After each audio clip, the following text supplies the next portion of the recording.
The following podcast is brought to you exclusively by the Rad Rob Radio Network.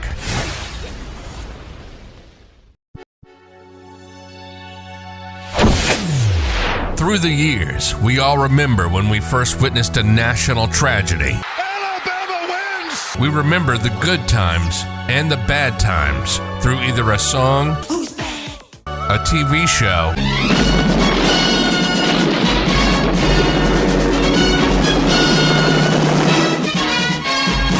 a monumental sports achievement. For the first time in 86 years, the Red Sox have won baseball's World Championship. Can you believe it? Or even the smell of a particular food from when we were young. 2 all beef patty, special sauce, lettuce, cheese, pickles, onions, and a sesame seed bun. Welcome to the show that will take you on a journey through time to relive those iconic moments. Welcome to RTW Rewind, where old school rules. So, without any further delay, let's introduce you to the host of the show, Rad Rob Francois.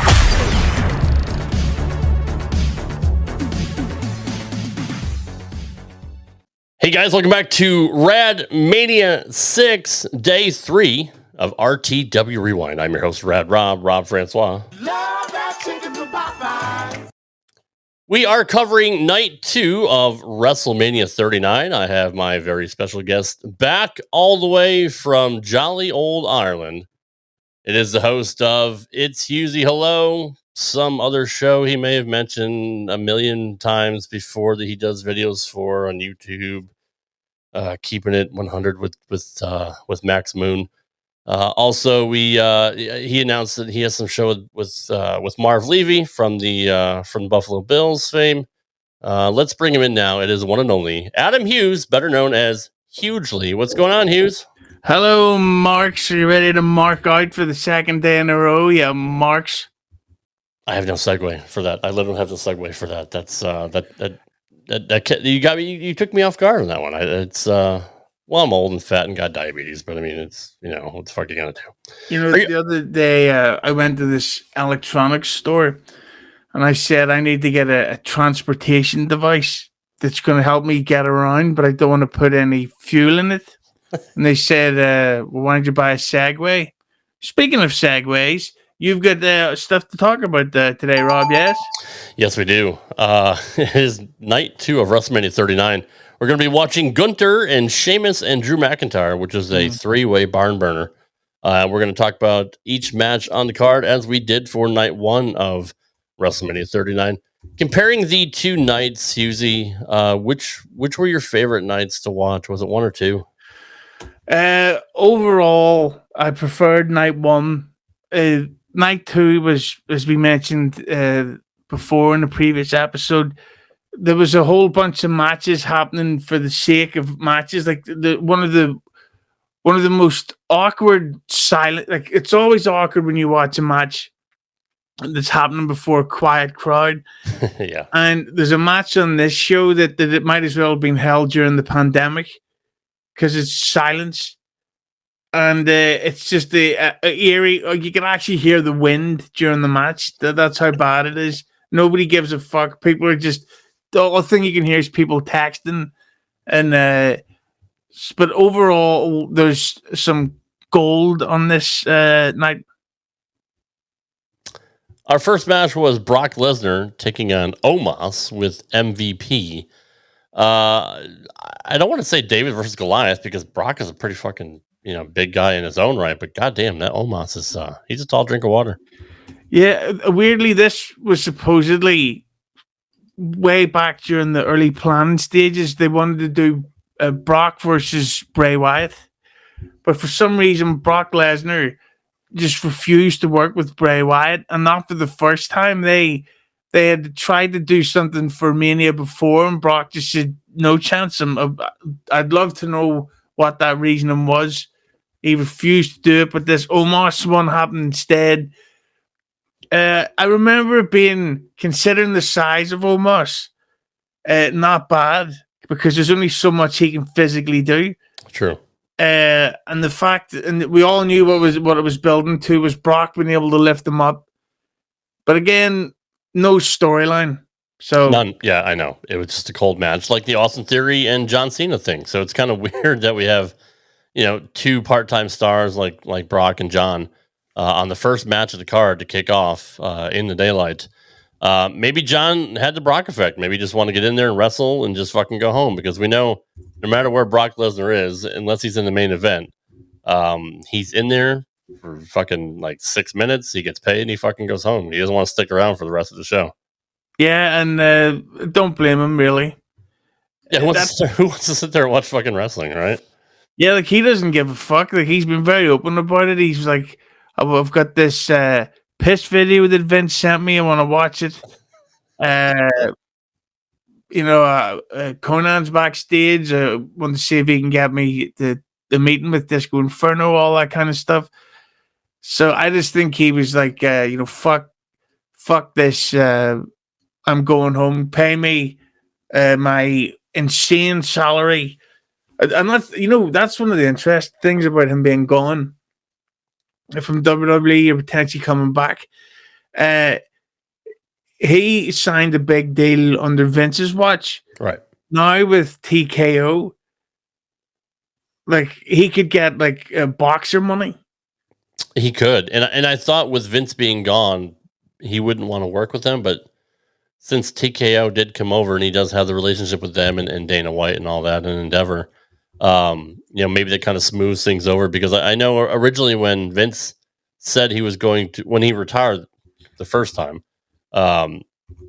supposedly Brock got pissed off, and we know he left the building, and did come back and do the show, because he's a pro, but I think he was very unhappy that Vince left and he didn't like working with anybody else. Mm-hmm. Maybe because Vince was the only one sending them text messages and pictures of, naked chicks. But aside from that, since they have announced recently that he is back listed on WWE website, and there's still time as we're recording this for him to get on the card. Do you expect them to try to fit him in, or do you think he's actually in ring shape right now, or does it even matter? He just fucking suplexes everybody. I would guess that if they're going to put him on the card, it would be for like Brock versus Dominic or something simple. Right. Like I doubt it's going to be like a main event match or a title match or anything like that, which I would be totally fine with seeing. But at the same time, weirdly, and I know it's just kind of a marquee thing, that if he is gone from WWE, that final match he did with Cody, where he like shook his hand and stuff, like that would be a strangely good way to end a run. That's true. No, that is, and you're right about that. Like, because a lot of guys have gotten pissed off that they didn't have the retirement matches that they wanted. Like Goldberg is complaining after all the 30 fucking times they brought him back in the last 10 years, he didn't have a proper send off. He's kind of jealous of Sting, the way Sting kind of called his own shots in AEW and had the match of the decade with fucking Darby Allin and the Young Bucks. I don't know if you caught that match. No. Yeah, me neither. I just saw the fucking highlights of dipshit Allin throwing himself through a fucking pane of glass on the chairs, and surprisingly he didn't kill himself. I was kind of rooting for him to end it all, but that was so stupid. Why would you even? Why? Yeah, that type of stuff, like, that doesn't get you over there, man. Like it was just a waste of everyone's time. He's so lucky that it didn't. He could have killed himself, or at least paralyzed himself. I mean, like, you look at the move that Droz got paralyzed on. It was, kind of fucking nothing. Nothing of a high spot compared to that, or like when Austin got dropped on his head. Like accidents do happen, but this fucking moron is launching himself 20 feet in the air onto a fucking sheets of glass on 6 fucking chairs he had stepped up. Like, come on, dude. Like, what's the fucking point? To me, aren't you taking away like the whole like focus should be on fucking Sting for his last match, and you're trying to steal the fucking show? Yeah, and now he's apparently being sued because that glass went flying through the crowd. I did hear about that. Yeah, it's like, you fucking idiot. And I think that's why he's taking time off, because their boss is retarded. Did you see I think it was, I don't know if it was Collision or the Dynamite after that. They actually put up a disclaimer on the screen in the arena saying, we're not held responsible for wrestlers going to the crowd or any objects flying around. So they, they literally had to cover their ass after the fact. Yeah, it's like we actually are responsible, though. Like they didn't care when, Matt Hardy almost died with Sammy Guevara off that fucking scaffold spot and they let him finish the match, even though he was clearly fucking double concussed. Yeah, it's. Well, I mean, it's Dr. Sampson there, Captain Z-Pack. I mean, Punk's not a big fan of him, but how can you let Matt Hardy finish that fucking match? And that was like the second time he tried to kill him. He threw a fucking chair at him and hit him in the face, a different time. Like, come on. What is it with Sammy Guevara and the Hardy family? Is he like got the hots for fucking Rebby or something? And she told him no? Well, I think we all did it at one point. Once. But I think that with this Omos thing, it's so weird that you always talk about, we would need to get like a special attraction and all this stuff, but they just have him lose to everybody. Right, yeah, I know. Kind of like the Great Khali, like he was a big deal for a while, right? And then literally like everybody just beat him. Big Show, like Vince has fucking done it to everybody. Any big guy over the years that you can't take seriously, but I thought putting Omos with AJ was a pretty cool thing because at least it got. Oh yeah, you forgot about that. I thought it was good to kind of have AJ mentor him for a while, but yeah, this is again just like you said, a match just for the sake of having a match, and it was two big guys going at it, and you knew who was going to come out in the end, but it is what it is. It was an okay match. And I just thought it was such a shame and a weird choice that they didn't have Lashley versus Lesnar at WrestleMania, because that had been a long-running storyline that they strangely gave away the month before on a show that already had giant matches on it. So it was just a total waste of time. It was. So if you haven't seen it, it was 4 minutes and 55 seconds. You blink and it's fucking over. It's not even really worth rewatching. Our second match was Ronda Rousey and Shayna Baszler taking on Liv Morgan and Raquel Rodriguez, Natty and Shotzi, and Chelsea Green and Sonya Deville. So we had a men's 4-way tag team showcase match on night one. So just so they don't feel left out and claim sexism and all this bullshit, we had to have the same match for night two. You enjoyed the men's tag team match. Did you enjoy the women's tag team match? Easily the worst match of the weekend. And the thing that made it even more awkward is that Ronda Rousey, who used to be a legitimate like A-list celebrity, she made history with the UFC, created a whole bunch of new fans for the UFC. Starred in movies because of it. Yeah, did a big. It was in films. Was when she came into WWE the first time? It was a huge deal. And she made her entrance to silence. Yeah. And the match itself was really bad because there was, again, no story, no reason to watch. It was just a pile of shit. Agreed. So it's not even really worth talking about. You really can't get worse than Rousey showing up at AEW during a fucking dark match, right? Like, that's like, how far has the star fucking fallen from the sky when you have Ronda Rousey just showing up unannounced at an AEW fucking Collision or whatever, and nobody even knew that she was going to be there. Yeah, no, but and the sheer lack of reaction that it got was strange. Like, people were like, "Oh, she's at AEW." Okay. Nobody cared. Yeah, literally nobody cared. But I saw a video recently of I think it was even from this week as we're recording this, showing not even a half full arena at Dynamite. It was like a third full. Somebody panned the crowd during the show, and there was so few seats that were booked, that were filled. It was pretty sad to see. They're just bleeding money, and at one point, does Shad Khan say, "Hey, enough is enough"?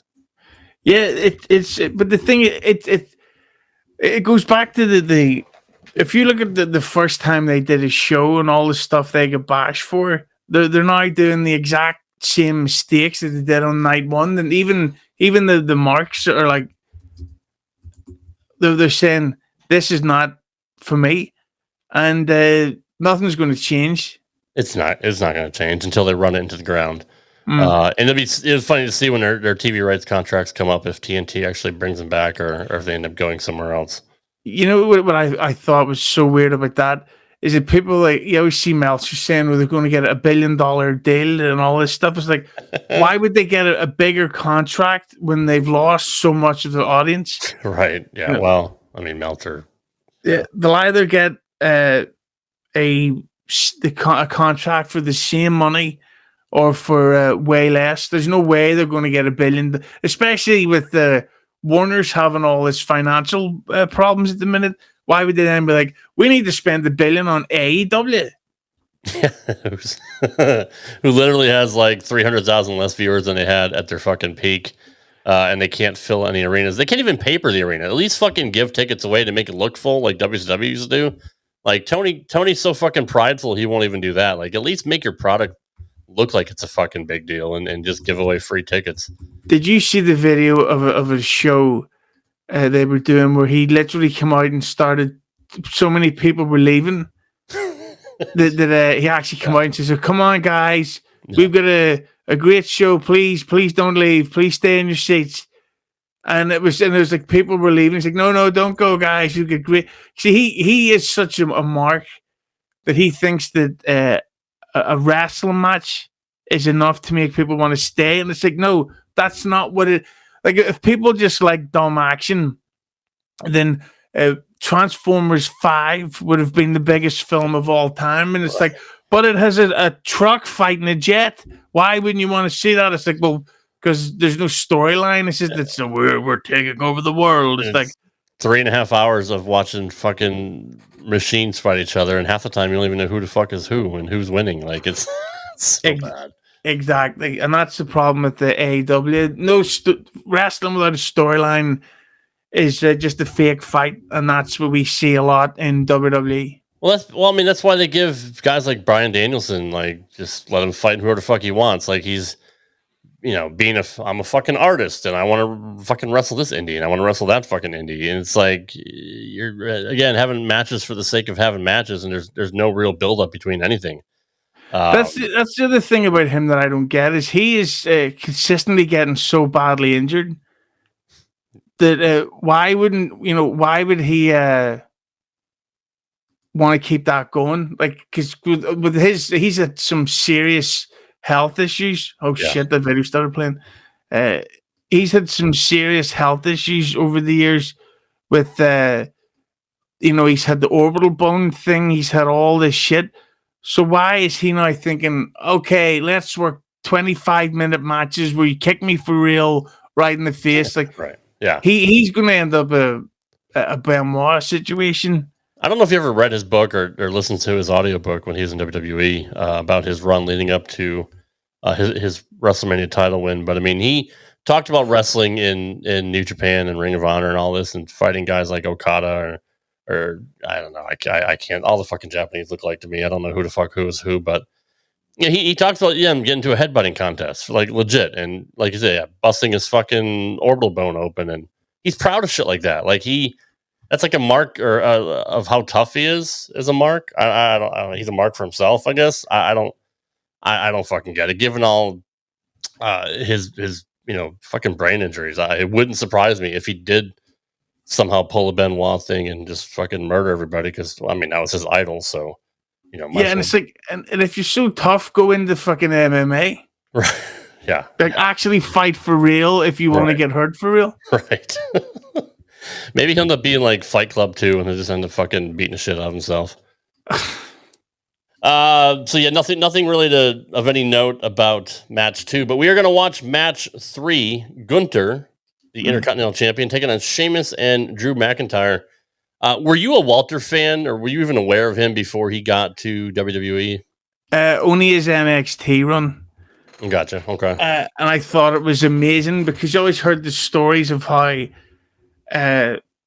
he's never going to work the full schedule. But the ironic thing, you were talking about how they'd spoken about doing Walter versus Lesnar, Gunther versus Lesnar, but in real life, the guy Gunther has lost so much weight that all of his like intimidating size is gone. Yeah. So he would actually look small beside Lesnar.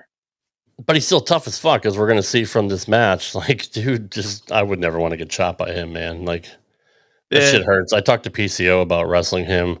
They wrestled during one of Joey Janela's spring break shows, and PCO, who's a fucking tough guy himself, put over Walter as like the toughest guy like he ever fucking wrestled, and took an ass beating from him because he works so stiff.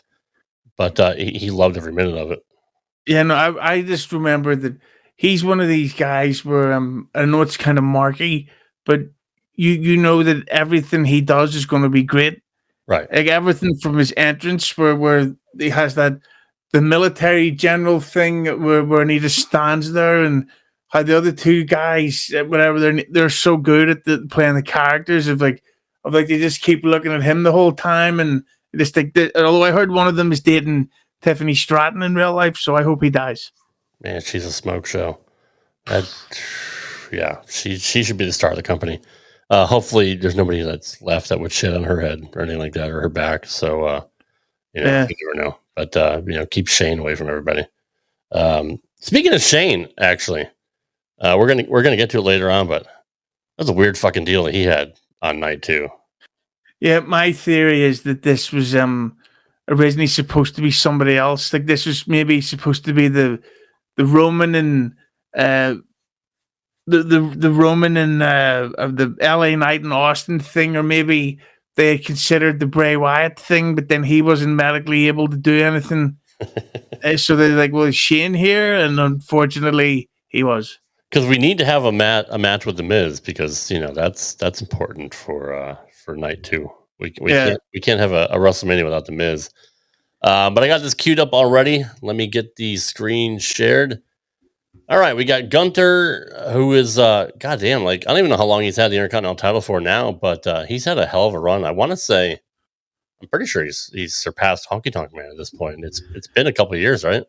Yeah, but that's one of the things that again was pointed out on, you guessed it, keeping them 100, where it seems that they're doing this with a lot of the champions where everybody has really long title runs. And while that does bring, I guess you call it prestige there, man, to the belts, at the same time, it's like, fuck, like it is kind of repetitive and they just keep beating everybody. So then how do you rebuild contenders to take on other people? It's like, I get what they're doing, but somebody needs to drop a belt. Like Roman and the tag champions and Gunther and Ripley, and they've all been champions for over a year. Yeah, I know. But I mean, look, you're not as old as me, but I mean, we're roughly in the same time period. Like that was the thing back then, right? Like before they had a pay-per-view every month. You had long-term champions, but since the advent of a pay-per-view every month, it does get kind of old to see the same people over and over again. Except for Roman, they to me, like we mentioned it on night 1, Roman's still a big deal, right? Like he's the fucking main event. Like we don't see him in every week on SmackDown, so when he does wrestle, it's a pretty big fucking deal, and they treat him like he is a big deal. But you got Gunther wrestling almost every fucking week, and he's had the Intercontinental title for like 2 years now. Like, who the hell's going to beat him? Like, and I mean, obviously it's going to be a big deal, and somebody does beat him, and that's kind of what they're going for. But fuck me, man. Like, there's nobody there that can make like LA Knight or anybody. Like, my whole thing about that is just like the Roman stuff I don't mind, because everything he does is an angle or a storyline or something. Right. So I love that sort of stuff. But with Gunther, he really hasn't had that many storylines. It's just the thing of like you've won the number 1 contendership, and I'll face you at WrestleMania and all this stuff. Right. It's like, okay, but how about a bunch of storylines instead of a bunch of admittedly good matches? Because really, he gives a fuck. I thought him and Miz were good, and it was, I liked it more than I ever thought I would. But I mean, it was kind of cool to see Miz, who's been around so long, is kind of like the underdog trying to get the title, and they got 2 matches out of it. But I mean, That's pretty much the only excitement I've had for any kind of program when it comes to. I mean, not that I don't like watching Gunther. I'm always gonna like watching his matches, but at least that there was some intrigue there. Like maybe Miz can fucking actually beat him. You know, I was reading that the Miz is worth nearly 20 million because he's been wrestling for a long time. He's getting paid well. He's invested money. So think about that. He was some nerdy guy on the real world Right. who is now a multi-millionaire, and his wife is Maurice. I mean, yeah, true. He's got two cute kids, and they had their own TV show, and he's been in movies, and yeah, for a guy that was on a shitty reality show on MTV, he's done pretty well for himself. Yeah, that's the American dream. And you're then Irish, so I've seen that there's talk that they're going to do him and R-Truth as the tag champions. So this year, so like it's just going to start up all over again. I would love to actually see that again. That's R-Truth is gold. I don't care what the fuck he does, dude. Like that guy, and he never gets old, right? He looks the same now as he did 20 years ago. He's in his 50s. What the fuck? It's fucking crazy, right? And he still looks that good. And not that we're racist. No. All right, let's get into this triple threat match for the Intercontinental Championship. Gunther and Drew and Sheamus. Three legitimate, I don't want to say tough guys because I think McIntyre's a pussy, but Sheamus is pretty tough. You know, I remember, of course, the Keep the 100 story. Do you remember when Cross came back to WWE and they went into storyline with McIntyre? Yeah. Apparently, Vince gave shit to McIntyre backstage after the first match for doing what they call the boo-boo face. I did not know that. Yeah, and because if you watch the match, he kind of went in and sort of what we call it when they deliberately botch sandbag. Yeah. Like it wasn't a good match at all. Yet in the rematch, when Drew was winning, he was fucking bumping all over the place, and it's like more product placement. You know what I remember about this match was great. There's a thing you would know about. It's called BT Sport over in the UK, and their TV presenter of the sports show does a workout every week where he'll work out with like a famous football player or boxer. And they had Sheamus and Drew McEntyre on an episode where they had a real fight during it because they started arguing about this match. And it was like, right, okay. I hate when they try to do work shoots and shit like that. Like I saw a video of Bryan Danielson and who's the fat fuck there? Eddie Kingston.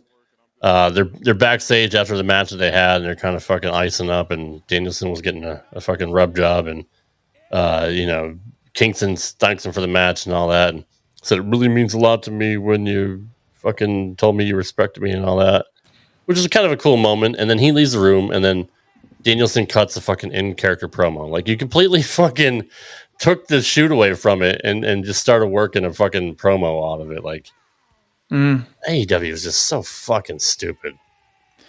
That's the thing but I think that, and I get why it's so bad, because the guy who's making the calls is not experienced, but he's also extremely rich and extremely willing to share that money out. So if somebody's going to pay you, say, $800,000 a year to wrestle once every 6 weeks, you're going to go, you got it, boss. I'll be there for that orange juice match. Of course. I mean, I do understand from a business perspective, but it's just so fucking cringe to watch. Yeah, that's I've actually never watched AEW. I've just seen clips, and then from hearing the reviews from the show, you just think like from the boys, Glenn Gilberti and co. And you just think this is not for me. Has Disco ever done a podcast not from his bed? You know what I don't understand? Why the audio keeps getting worse? Like, because Joe will tell him how to. Right. Yeah, it's been Joe will say, "Disco, do this to fix your audio," Disco will do it, and then within a minute, it's gone back to being shit. Like I do not know why he just will not buy a microphone. This is amazing. This entrance, that guy looks like David Bowie. Yeah, it's the one on the right. Is just dating Tiffany Stratton. You're right, or am I right? The one with her here.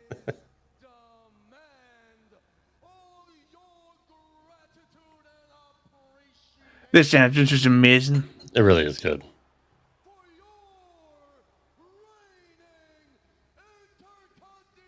I think this is their return, by the way, too. I think these fuckers were gone for a while. Or one of them was. Oh, really?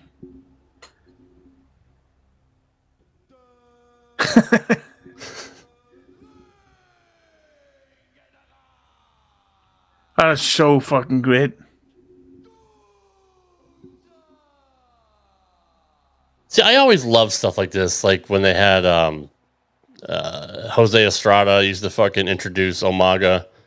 And fucking Roberto Rodriguez would interview or would introduce Alberto Del Rio, stuff like that. Like I miss that. Like we don't have enough of that anymore. That is such a great visual. Look at that, the pillars and stuff. Say what you want about losing weight. Like I do understand. Like he was bigger and see more. He still fucking looks pretty goddamn intimidating to me. Like yeah, he's still a big fucking guy.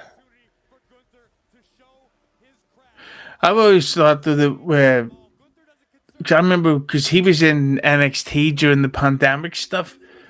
That they should have done. Not that they should have. I always thought it was interesting that they never did Cross versus Gunther, even in NXT, because it was like they're saving it, and I always thought that was very strange that they wrestled everybody else but each other.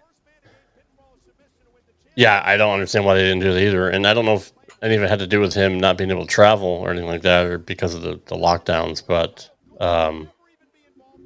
yeah, I would have loved to see that. Because they'd kick the shit out of each other. Yeah, absolutely. I think you knew going into this match, like this is gonna be fucking tough. Like there's not gonna be a lot of fucking chain wrestling and shit going on here. Yeah, I remember there was a match at a show in Wales, Clash of the Champions or something. Yeah, that was Gunther versus Sheamus, and I got to watch that live. Well, I mean, on TV, and because it was during the day, I didn't have to worry about the neighbors being dicks because there's been complaints. So right. I had the volume up a maximum, and I believe it or not, I'd been drinking. I was marking the fuck out for that. Like that match was incredible. It was.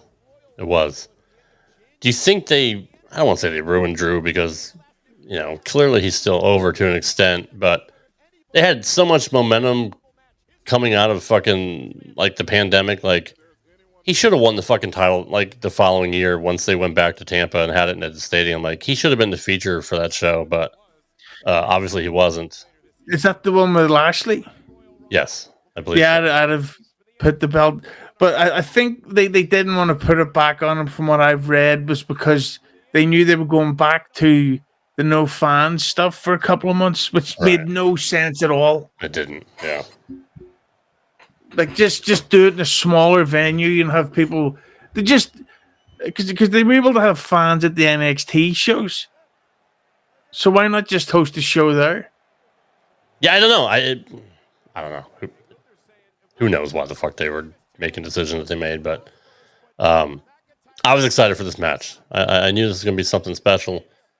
Especially with these three guys. Like, dude, Sheamus has been tough since day one. I remember him and fucking Hardcore Holly on NXT, where I think it was Holly there or Gold. No, was it Holly?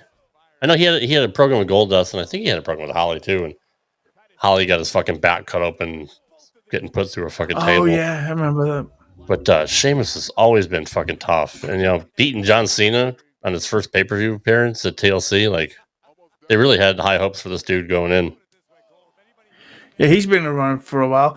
But that's one of the things about these Drew and Roman matches you watch, like with Drew and Sheamus matches, because they're friends. They really hit each other really fucking hard. Yeah, they do. And you know, not going to complain about it, but like I don't know how they don't like tear pectorals. They hit each other so hard. Look at this dick. What the fuck is he doing there? They really see how hard Sheamus hits him here, or doesn't. Clearly, you did your research.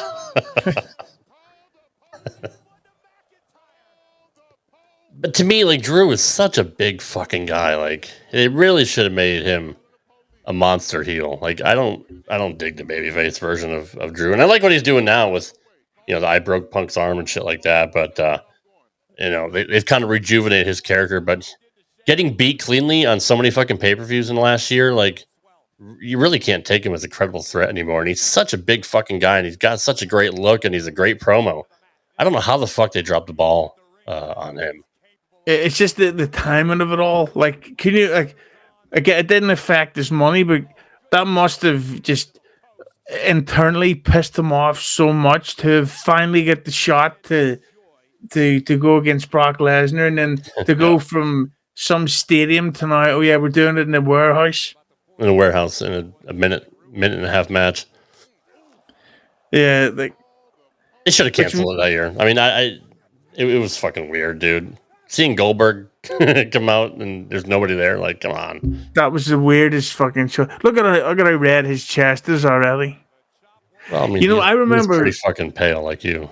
I remember there was a match, Ric Flair versus Mick Foley, and Foley literally bladed his chest. Yeah. So when Ric Flair would be chopping him, there would be blood. I reckon these idiots will end up doing something like that. Oh, shit. Maybe Moxley would. He seems to be the only one that likes blading these days. Mox has become the Ric Flair of, like, this generation. Like, dude cuts himself open on fucking Collision for, like, 2,000 people there for no reason. And then gives the blade to the referee right in front of the camera. So bad. Drew needs to cut his hair. Like, his hair loss is like when you've long, thin hair like that, it's time to just trim it short. Yeah, but it's not like Shawn Michaels bad. That was pretty bad, yeah. So bad, dude. Seeing a shaved head Shawn Michaels was really fucking weird. Yeah. Jesus, look at how hard they're hitting each other. It makes you wonder if there's like what's it like backstage? Like when you go to get in the shower and your chest is when you're putting on your lovely soapy strawberry smell. Look at that. Jesus Christ. Look at this. Holy fuck. I mean, that's gotta hurt for a couple days. Yeah. So Drew's gotta be what, like 260? He's probably, 260, 270, I'm sure. And he's putting his full force to chopping you in the chest so hard that a stadium can hear it. Yeah, I know. I mean, and their hands are just fucking huge. Like, I don't even think Big Show hit people that hard. No, I probably would have killed you if he'd have done that. I used to love the spot where Show would just tell the whole crowd to be quiet and he would chop somebody, or overhand chop, and you can hear it across the fucking building. That's what the women should do. That should be a rule where they're like, if we've got a dead crowd, let's do stuff that requires silence so we can act as if it was, all part of the plan. I'm pretty sure you bust some fucking implants if we did something like that. You know what I remember about this back then, though? Because of the Bray Wyatt White Rabbit stuff. Yeah. That everybody thought that everything was oh, look at that. There's a lemonade. There's no L's in Bray Wyatt. That's a hint that Bray Wyatt's returning again. I do remember that, actually, yeah. People were taking screenshots of like SmackDown and stuff and like, oh, look at this. Like, there's a weird logo here. Jesus, look at that. Oh, my God. God damn. Sheamus is really fucking laying it in, too. Do you think, who do you think came up with that idea for a spot? I'm assuming one of them did. I can't imagine one of the agents being like, yeah, just stand here and fucking beat the shit out of each other for 30 seconds. They'll love it. I've always because I'd always heard that if there's a spot where like someone like I'll go through 10 tables that person comes up with the idea. Right? It's not like hey Rob, I've got a great idea. I'm going to set fire to the ground and I'm going to DDT right off the top of the Hell in a Cell through 11 flaming tables with nails on it, and you headlock me.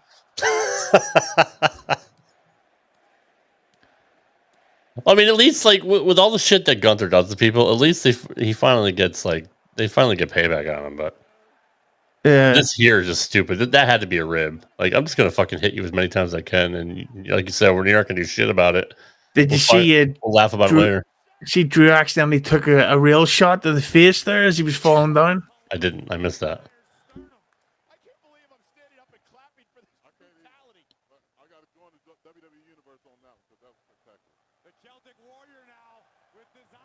You know what's funny about shows like this, and obviously WrestleMania is a proven brand. Here we are, a couple of weeks out of WrestleMania as we're recording this, and we don't have a full card yet. But like, who cares, right? Like, it's WrestleMania. Yeah.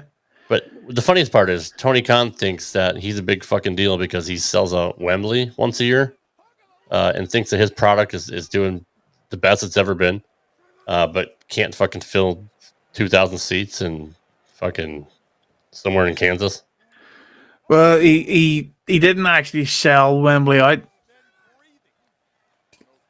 There was still like he sold. Let me guess, Conan has the fucking inside scoop on that.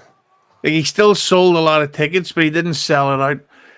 But the thing is, it actually annoyed me when he goes, "Well, we sold more tickets than the WWE did Right. at Wembley." It's like, yes, but that's because the original Wembley Stadium was knocked down in the year 2000. So I didn't know that they rebuilt the original Wembley that Bret Hart and Bulldog fought at SummerSlam that year. That's not the original. Yeah, well, the that was the original, but the one that AEW did was a rebuilt Wembley Stadium. Interesting. Okay. So the only reason why they outdrew the WWE was because there was more seats. Oh, that makes sense. Yeah, I don't know. And then they're doing it again. Like, okay. I mean, and look, I get it, right? They don't tour Europe that often, so I can imagine it's going to be a big deal when, you know, Europeans are big wrestling fans, and I'm sure they're marks for AEW, so they're going to sell more tickets. But don't act like business is on the up and up because, you know, you sell out one show. Drew is a beast. Like, my God. He basically is like Brock Lesnar. He's the same size as him, and he's as strong as him. Yep, I agree. But you know the thing about the Hang on, my daughter's here. Hey, you want to say hi? No. Okay. Well, great. Just like me, she's a jerk. Yeah. But the thing about the Wembley Stadium thing was that I remember being in the bar, believe it or not, about a week before. It was me and Olivia and Stuart, my friend Stuart and his wife, and I was telling them about when I went to London about actually seeing Wembley Stadium on a sightseeing tour. And Stu, of course, he's a big AEW mark. He was talking about the show. So I checked Ticketmaster. You could get reasonably good seats still a week before the show for £15. £15. Which is what, $17 or $19. Wow. So they sold it out, but they didn't. I doubt they made profit on it, despite what they report. Probably the same profit they made on their video game. Oh God, they lost their arse on that.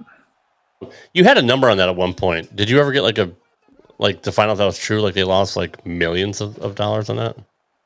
No, not much. But I've heard that they only made like something like $6 million from it. But the problem is that it cost well over 100 to make. Yeah, I know, and it took like what 2 or 3 years. Yeah. It was so bad too. Like even fans were like, "This is horrible. It's not even playable." Yeah, the problem was they announced it too soon. Like that's one of the things I liked about that GTA 6 trailer is that it's been in the works for years and years, but they only just confirmed its existence a couple of years ago. Right, because they're like, "Yeah, but it's coming out next year." Like, "Oh fuck GTA 6, I'm not going to work." I'm gonna take a week off when that comes out. Yeah, I'm done. Nobody's going to go to anything. They shouldn't release films. They shouldn't have any sports games. They just say, no, it's fucking GTA 6. Bring the pandemic back. Well, hey, they might. They actually might. I mean, it's, depending on when it comes out. Is it come out this year or was it next? It was next year, wasn't it? Next year. So whenever it comes out, that's going to make billions. They might have a new virus by then. What do you think about matches when one of the characters in it is like a bad guy with a faction, and the faction doesn't interfere when their leader is seemingly losing? Especially in here where it's a triple threat and there's no DQs. Like, why the fuck aren't they at ringside? Yeah, because Sheamus had his group, the Fight Club guys. Right. So they could have at least made it seem like Imperium is running in and the Fight Club runs down and they battle in the aisleway or whatever. That would have been fun to see. Yeah, I mean, why not? That was another thing, like playing the WrestleMania Showcase on 2K24, doing the Razor Ramon Shawn Michaels ladder match. I had forgotten that Diesel was even there, and he got kicked out. Yeah, Trying to fucking kill each other with ladders, and there's no disqualification. Why would you? How can you bar Diesel from ringside? It's fucking dumb. exactly. See, WWE's been shit for fucking years. Nobody realizes it. Fucking Vince. It was a great match, though. Look at Drew here. Jesus Christ. Remember when Taker almost killed himself doing that? Yeah. Against Shawn Michaels. And this was in the story. Look, there's a black guy with the multi-million-dollar necklace with a Lisa Simpson hoodie. Because why not? Because why not? Hey, it's Hollywood. So I remember this being the time where Drew, because obviously he's re-signed now, but back then he hadn't extended his contract, so that's why he ended up being the one that did the job. I didn't know that. I didn't even realize that. Why would you announce to your opponent that you're about to kick him in the face? Like the whole countdown, the whole Shawn Michaels stomping his foot. You think nobody hears him stomping his fucking foot on the mat? Yeah, I think he even did that in the pandemic match with Lesnar. I think so too. Nobody counted. Yeah, there was a guy that emailed the show and he mentioned that what he's been doing, the thing with him and his friends. What show? Keep the 5 billion. And he said that him and his friends have been doing a show where they've been rewatching the lockdown era of pro wrestling. Oh God, why would you do that to yourself? Yeah, I remember one of the worst segments ever was on a SmackDown where they had a karaoke contest. I don't remember that. I don't even think I saw it. Yeah, it was of course whoever came fourth then challenged the winner to be known as the true SmackDown karaoke. And it's like, how can this be the same company that fucking came up with Vince and Austin and the Nation and DX and all this stuff? Right? Yeah. I know. It's Vince Russo, bro. I was actually on the SmackDown audience one time on the fucking TV screens they had there. It was actually kind of cool to watch the process. Why is it every time they cut to a wide shot, there's always people walking? It's like don't you want to do it between the match? I don't know. I mean, maybe they're like you. They drink fucking 15 beers and they got to piss. That's actually become my new thing. What, drinking 15 beers? 16 actually. I'm not a pussy. But when I go to shows, I don't drink anymore. Why? So you don't have to piss? Yeah, because I went to see Depeche Mode in February alone. First show I went to alone, and I didn't drink at all. And it was amazing. And I didn't need to piss at all. I didn't have to piss. I actually remembered what I saw. Yeah, I turned up 5 minutes before the show happened because it was only me. I was able to sneak through the crowd, get a good spot, watch the show. Jesus, that's the thing about these pro wrestlers, is it how do they do those types of kicks like that and not connect? I don't know how they fake it. Do they just sort of agree to take it? I don't know. I don't know. Look at this. Especially Some super kicks aren't that great, but I mean, like Shawn Michaels used to literally look like he was just fucking kicking their face off. Like he was so smooth with it. Look at the guy marking out in the audience. Was that you? Oh no. He's a little bit older. That's fucking great. That Oh, match. that's a great finish. And you could tell the guy Gunther knew that they'd hit a home run because he broke character and started marking out the end, going, yeah! He did. That's true.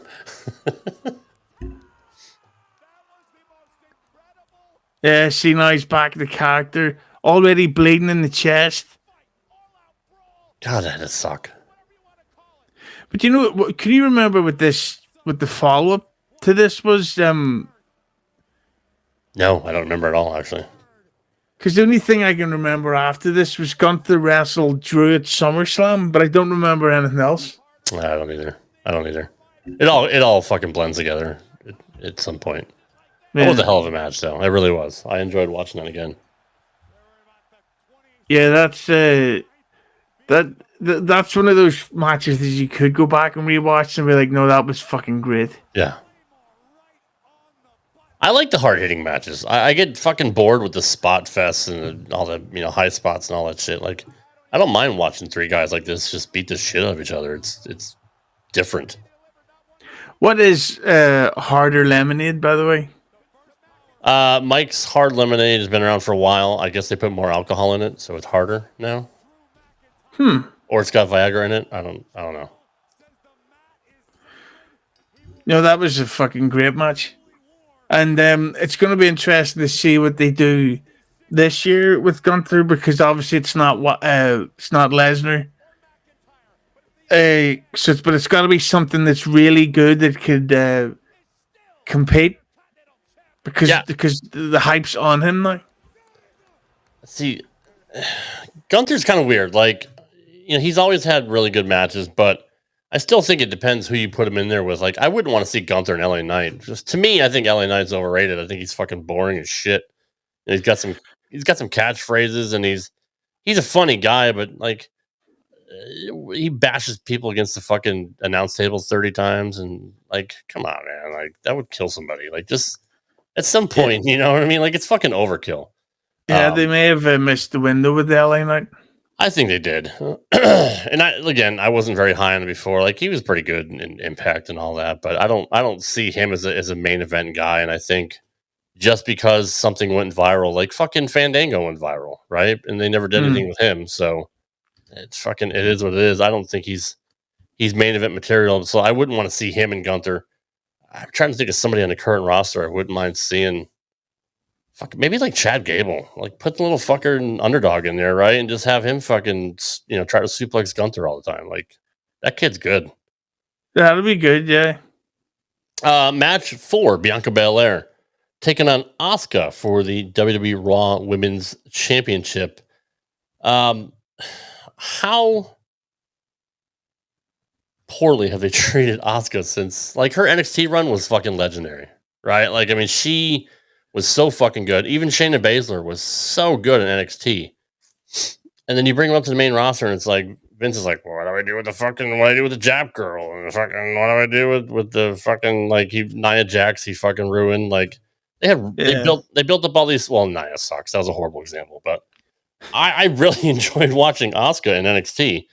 And then she kind of seemingly loses to pretty much fucking everybody in the last few years, and he's got her screaming and yelling and doing all this fucking weird shit, a couple of years ago. And now he's here. He's losing to Bianca, which fine. Bianca's great. Like, I'm not going to take anything away from her. I wasn't always a fan of her character, like swinging her fucking hair around and shit like that. But she puts in the fucking work, and she has really good matches. But goddamn, dude, like, I don't know where they dropped the ball on Asuka, because she's so good in the ring. This match I remember because I gave it a rewatch.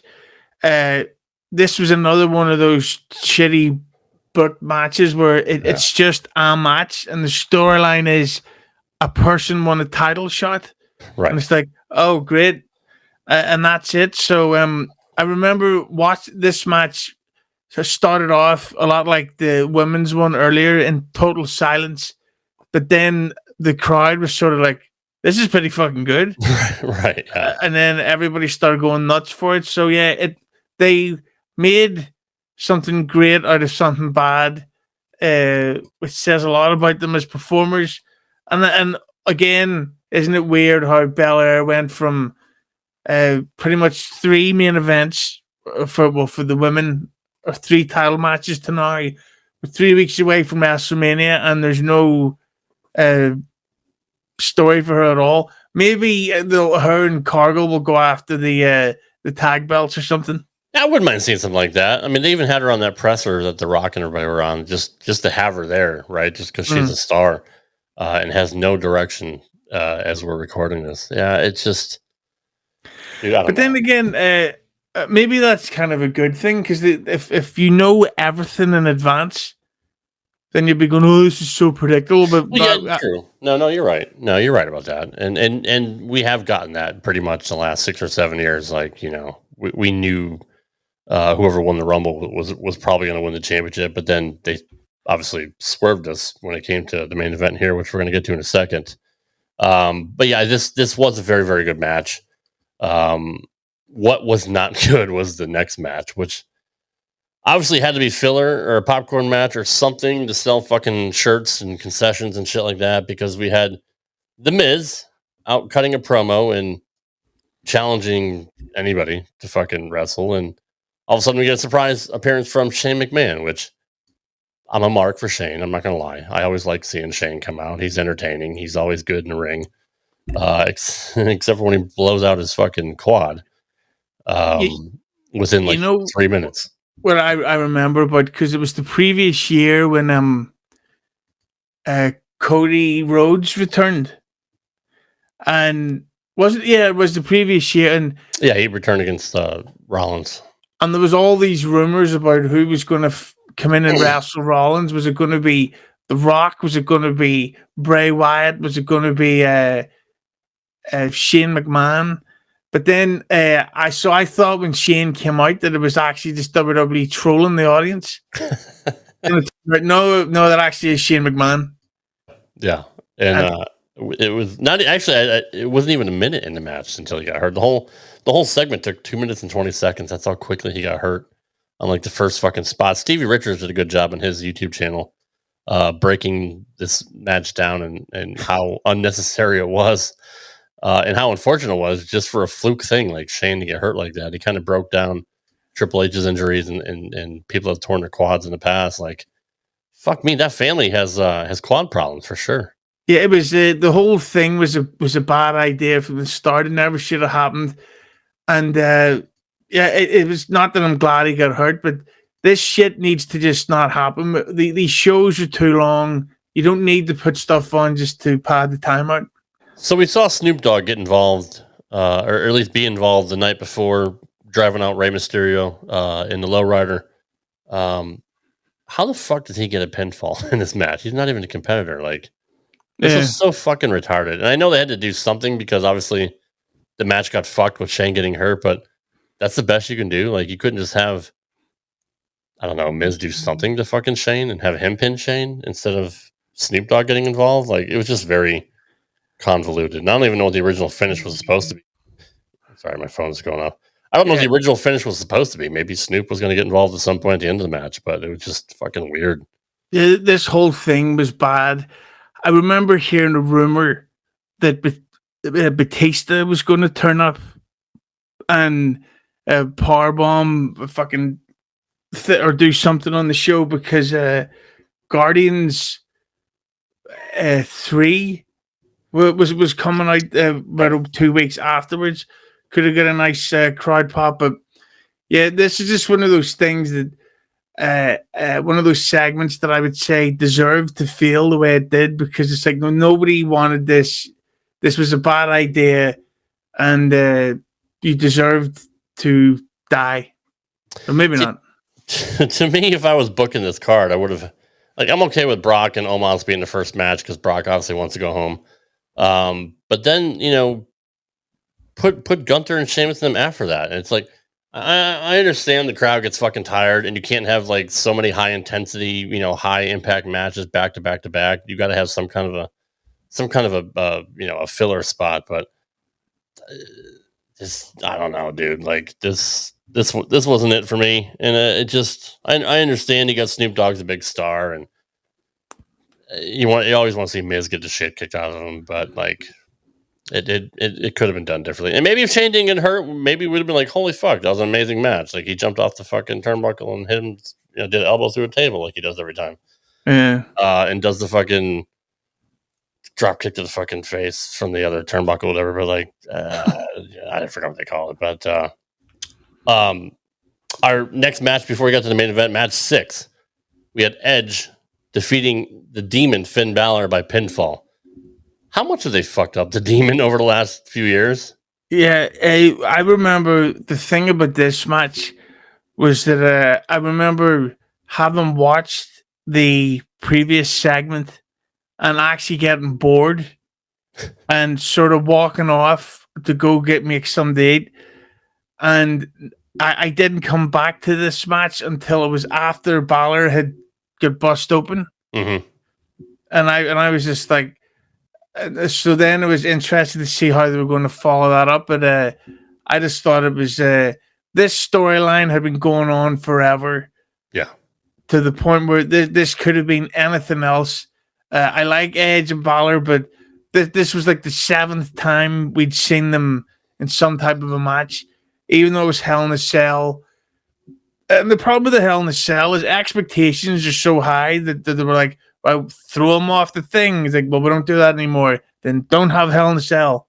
Yeah, because exactly. that's what people have come accustomed to. And it was weird because they typically moved Hell in a Cell to their own standalone pay-per-view, but now you're having a Hell in a Cell match at WrestleMania. Just to me, it was like classic overbooking. We got the Hell in a Cell. We got the fucking Demon. Is that really necessary? It's fucking WrestleMania. Like the plain old one-on-one match itself would have been fine for me. And I didn't hate this match. I thought it was a pretty good match. I thought it was pretty high impact. Going back and rewatching it, did you enjoy the match? No, because it also made me think that again. I don't know. It's kind of a hacky thing. Where's the faction? Right. Like if especially, and I know it's fake, but if your guy Finn Balor is in your group and he's wrestling Edge, who you've been feuding with for like a year, and he's just been split open, shouldn't they have said to Dominic and Priest, "Hey, run down and do some interference so that Balor can have a second to get his shit back together"? Right, like grab some bolt cutters and try to get in fucking cage or something. Yeah, it's stuff, and then there's like an awkward silence in the crowd because it seems like they were all expecting something more than just a regular Hell in a Cell. Like they maybe thought this is where Bray Wyatt comes back. Right. Yeah. That was the thing about Bray Wyatt is that he character wise he was great and he had all these cool entrances and segments, but he was a really bad wrestler. Like he was genuinely, I think he would down as one of the all-time worst. I didn't enjoy his in-ring work at all. I mean, yeah, character-wise, he's on the level of Jake the Snake and other guys like that cut great promos and was had a brilliant mind for what he wanted to do and how he wanted his character to be presented. I thought the Funhouse shit was hilarious. Like that was my favorite thing of the week to watch in the initial run of it because it was so different and so unique. Do you remember the awful segment where Seth Rollins went back into the Funhouse and burnt it down? Yeah. And it's like, and he gets there, I've got a great idea. Seth goes into the Funhouse and burns it down. And then it was revealed that the Funhouse was literally a set backstage that Bray Wyatt sets up. And it's like, yeah, it was so, like, that's that era. That's why you can understand why AEW got so big so quick. Because true. The WWE was so bad that it's like why the fuck? Who thinks this is a good? Well, we know who thought it was a good idea, but it's like how can you not see that people hate this shit? But anyway, yeah. So the Finn Balor, the Bray Wyatt would have woken it up. I just thought this was kind of a sad, not a sad, a poor ending to a pretty good long running storyline. Yeah, no, I agree. Because I enjoyed the storyline leading up into that. But to me, it didn't need to be that convoluted and overbooked. Just a match between the two, a disqualification match or something like that. No holds barred, whatever, falls count anywhere would have been a better fit to end this. But it is what it is. That led into our main event. Roman Reigns, the reigning champion for the last fucking 15 years, taking on Cody Rhodes, who had won the Royal Rumble and did the whole program of wanting to finish his story because his dad should have won the world title and it got taken away from him. And this is one thing the Rhodes family's never been able to do is win a world title. You had all the bloodline stuff leading up into this. Then you throw Cody into it, who's red hot because of he did. You got to give him credit. He left after Stardust, went to the Indies, made a bigger name for himself. Was the hottest guy on the indie circuit. Founds AEW or co-founds AEW and has a pretty good run there, and then comes back to where it all started. With the added intrigue of what his father wasn't able to do and how he wanted to honor him. Why the fuck do you beat him? Why? Why did they choose to fucking swerve everybody, bro, and not have him win the title last year? I thought it was a brilliant idea to not have Cody win because that gives you a whole other year of storyline and merchandise. And because you could do Cody versus Lesnar, Cody versus the Judgment Day, all this great shit that made him millions and sold loads of tickets, while you could also do the Roman versus the Usos shit.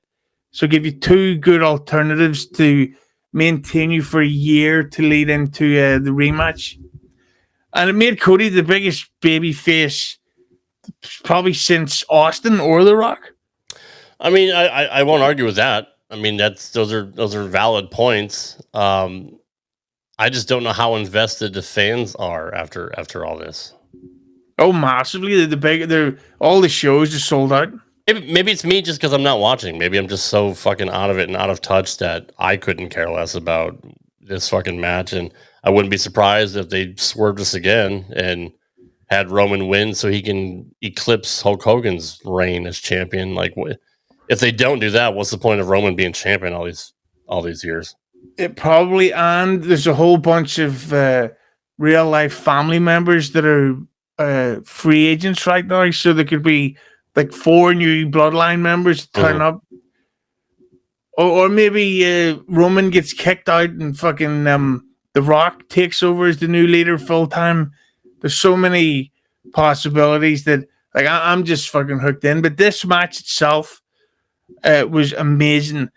And there's a great video that went viral on Twitter of a black gentleman who was watching the match with he had 3 or 4 sons. Imagine that.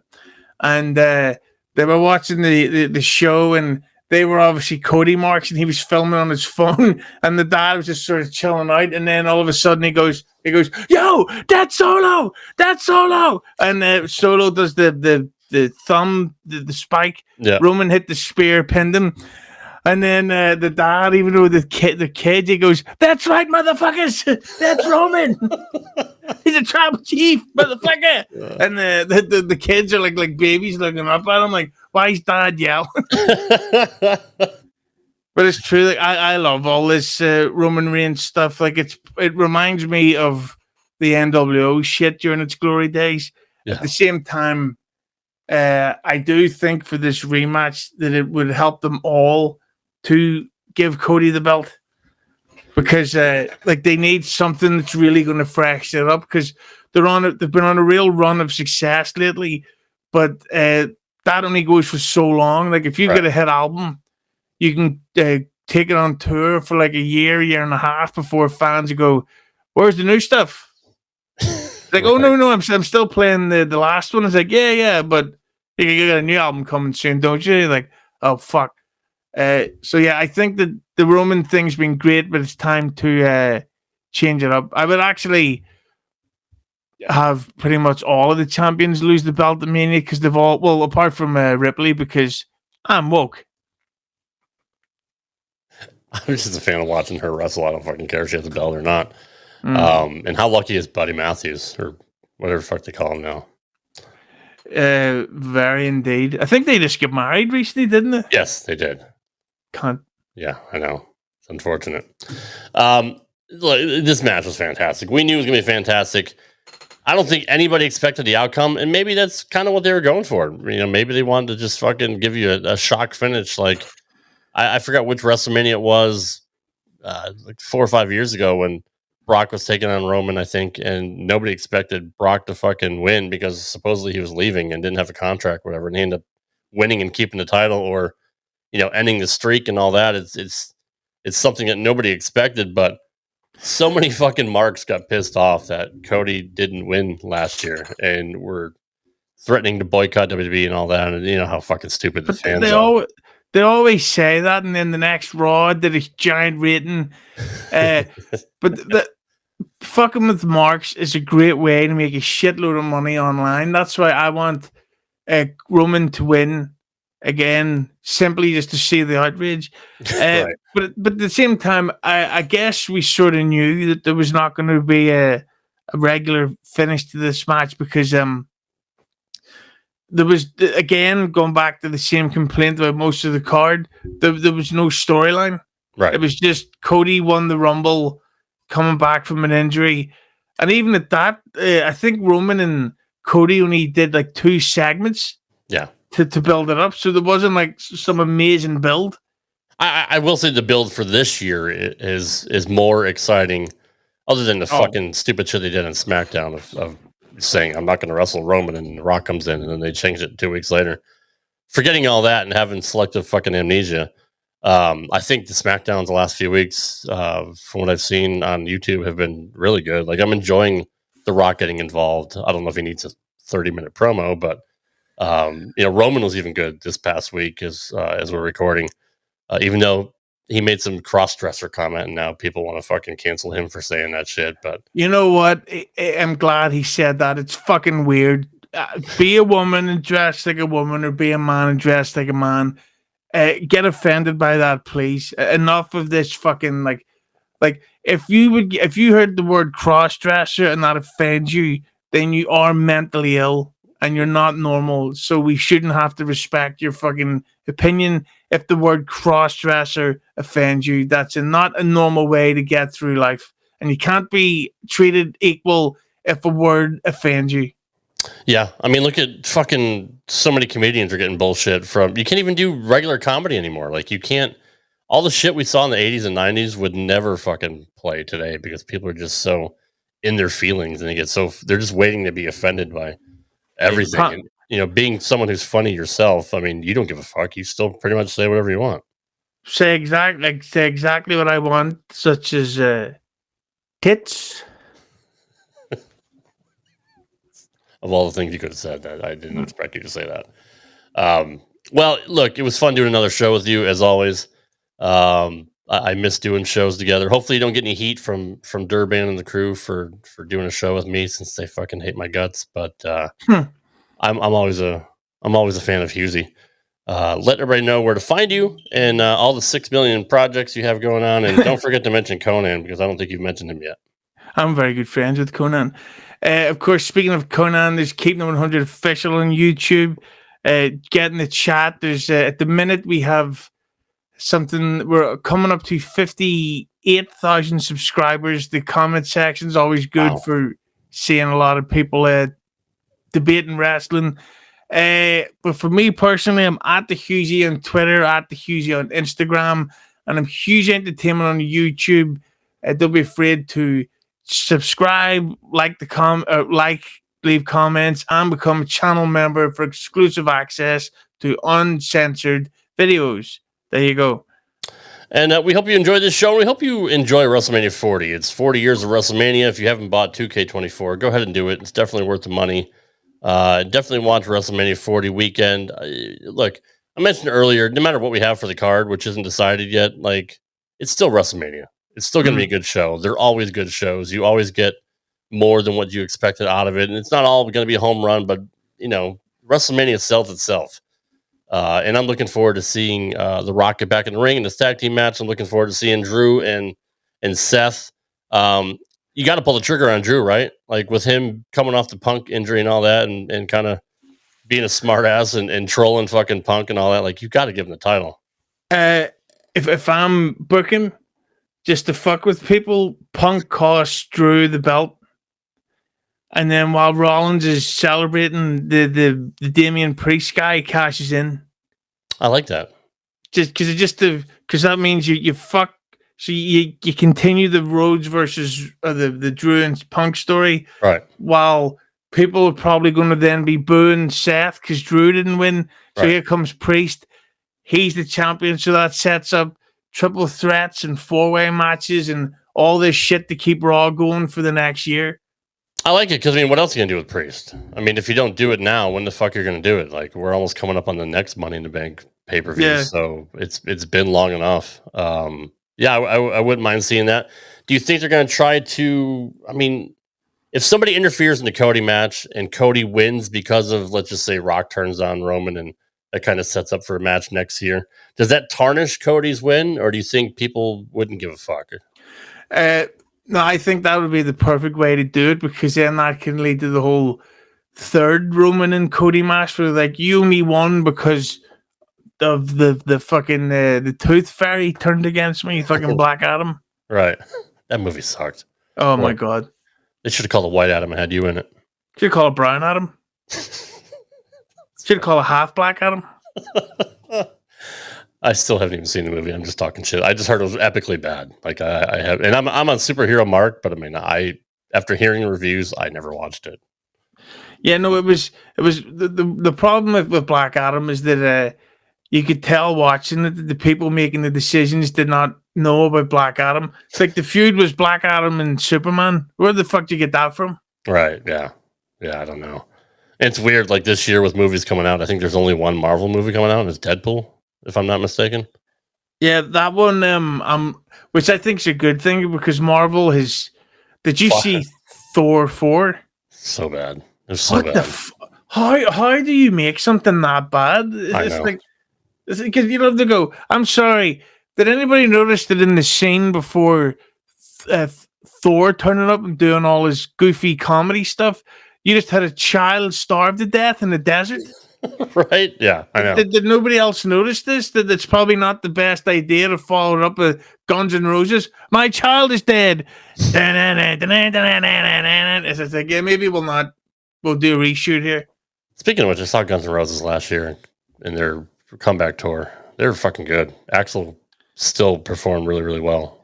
You know, it's so typical. They're performing the best they ever have on this since their reunion, and they decide to take a year off. It's like great, typical. So now it's back to fucking mumbling in the mics again. It's so bad, dude. It's so bad. All right, that's enough filibustering. I think we've done enough for 2 shows. Hughezy, I appreciate you being here, brother, and we'll have to do something again sometime. Please stop talking shit about me on Get My Go. How much can you say that I'm fat and I fucking like to stand in front of the fucking windows naked? Like, I mean, how much can you get out of that? 69 more jokes. We'll see you guys next time for day 4 of RadMania 6. We got Barry Horowitz coming up, the old jobber from WWF days. I'm looking forward to speaking with him. He's got plenty of stories about how he used to put these stars over. So definitely check that out. And then we'll be here for the post-game wrap-up show of night 1 and night 2 of WrestleMania 40, which is going to be long fucking days. And that's literally, I'm sorry, guys. I'm not going to be honest. I'm going to be honest. That's literally what I'm dreading the most, is having to be on at fucking midnight talking about the last 6 hours of fucking WrestleMania. But we do owe RadMania 6 to one person. That is the man I'm speaking to right now, who stoked the fire and tweeted out saying, we need to bring RadMania back. I had zero plans of bringing it back, but since I respect Hughezy as a white man from Ireland who likes to drink Guinness, which I mean, that's the only thing that we have in common because I'm not Irish. Actually, I'm part Irish. Does that count for anything? Can I celebrate St. Patrick's Day if I'm like 1/8 Irish? Only if you send me money. If you don't, then I could care less. That's fair. Send me your PayPal before we get out the air. There we go. Guys, we'll see you tomorrow for Barry Horowitz. Hope you enjoyed the show. Take care, guys. Thank you for listening to this episode of RTW Rewind. For all the latest news and announcements, please follow us on Twitter at RTW Brand. You can also follow Rad Rob at Rad Rob Gaming. You've been listening to RTW Rewind, exclusively here on the Rad Rob Radio Network.